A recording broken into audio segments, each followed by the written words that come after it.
Alexis de Gimini fait partie de ces rares acteurs, si j'ose dire, du monde des médias qui a commencé dans la presse écrite. C'était chez Ardisson avec la revue Entrevue.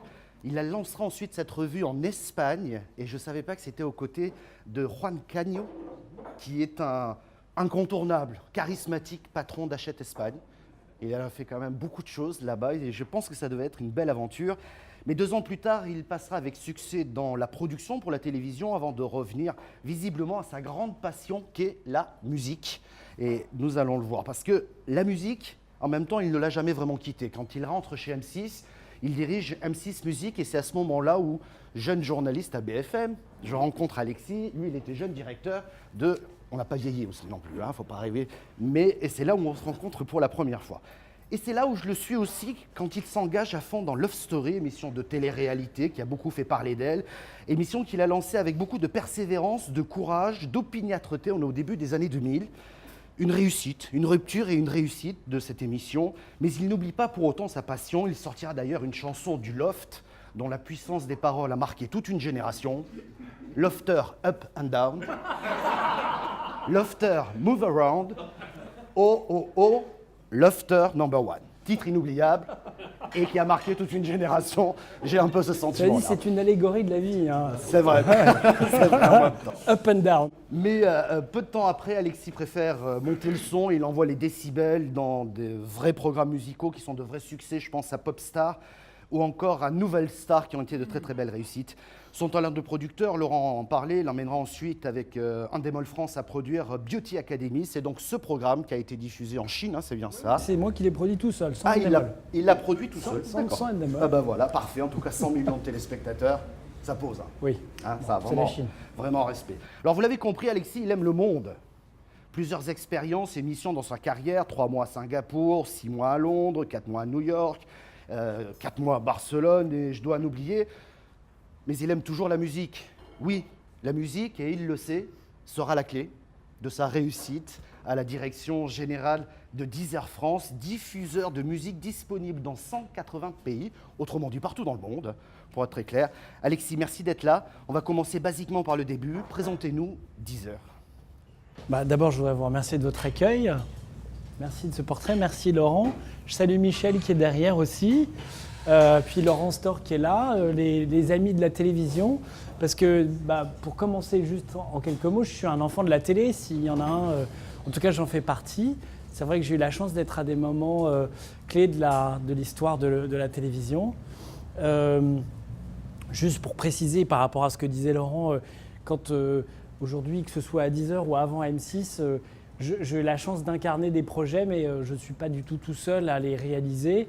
Love Story, c'était 120 personnes et puis c'était d'abord une décision du management d'M6 qui n'avait pas été facile à prendre à l'époque puisqu'il y avait eu des discussions importantes au sein du directoire. Il y avait Jean Drucker à l'époque, Nicolas Taverneau, Robin Leprouve, Thomas Valentin, Laurent Agrèche.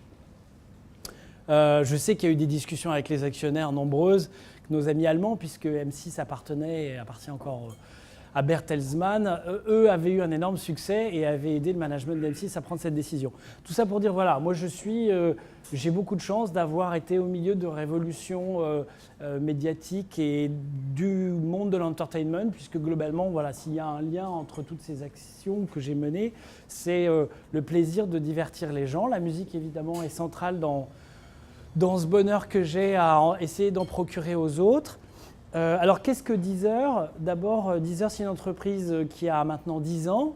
Donc, c'est plus une start-up, c'est une petite entreprise française du monde du digital. On est 400 personnes, dont l'essentiel des collaborateurs sont ici à Paris, pas loin rue d'Athènes, dans le 9e.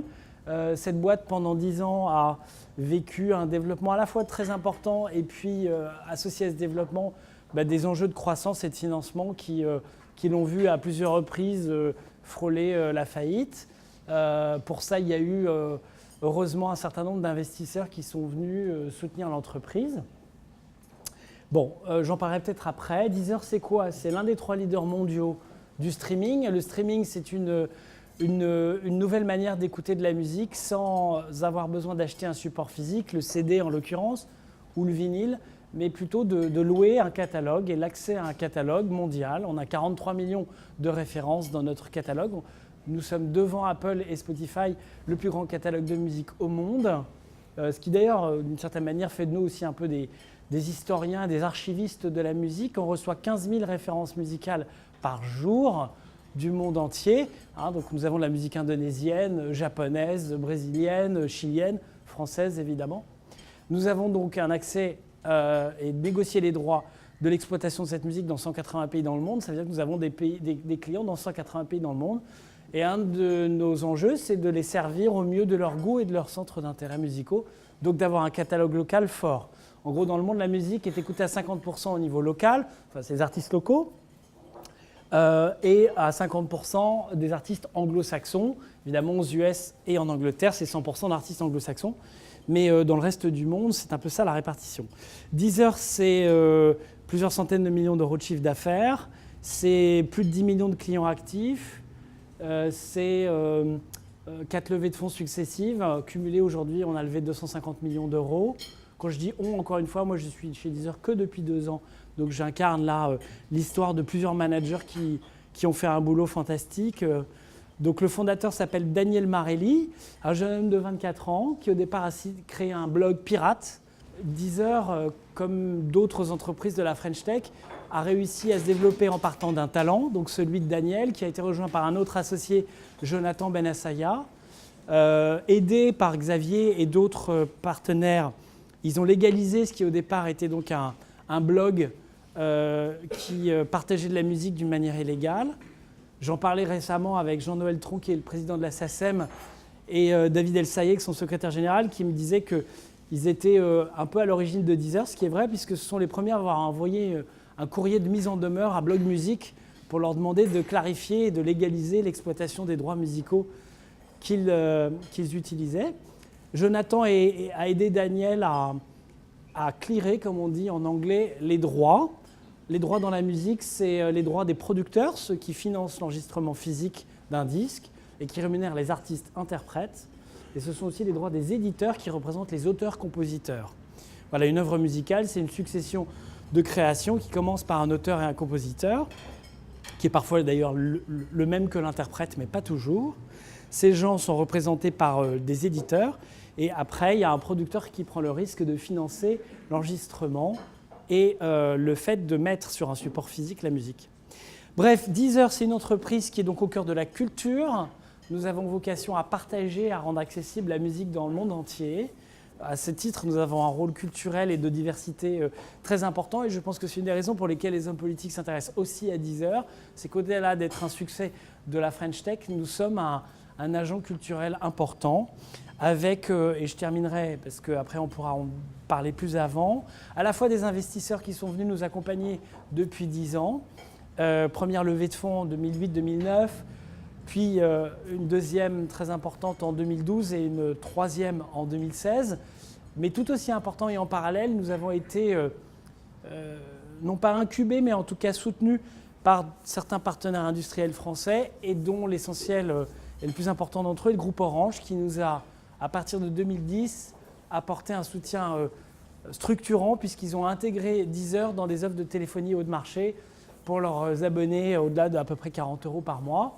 Et ça nous a soudainement donné accès à plus d'1 million de clients et par là même nous a permis de générer un chiffre d'affaires qui devenait vraiment substantiel et qui donnait une raison de vivre économique à l'entreprise. Et puis pour finir de planter le décor, nous avons eu le plaisir, l'honneur de signer un contrat, en tout cas un partenariat récemment avec la Fnac, il y a de cela 6 semaines, avec Alexandre Bompard et ses équipes. Et c'est pour nous un deuxième soutien et une deuxième interaction majeure que de pouvoir travailler avec la Fnac pour conquérir de nouveaux clients en France et puis se servir de cette puissance pour développer notre présence en Europe où la Fnac, avec son rachat de Darty, a une puissance importante.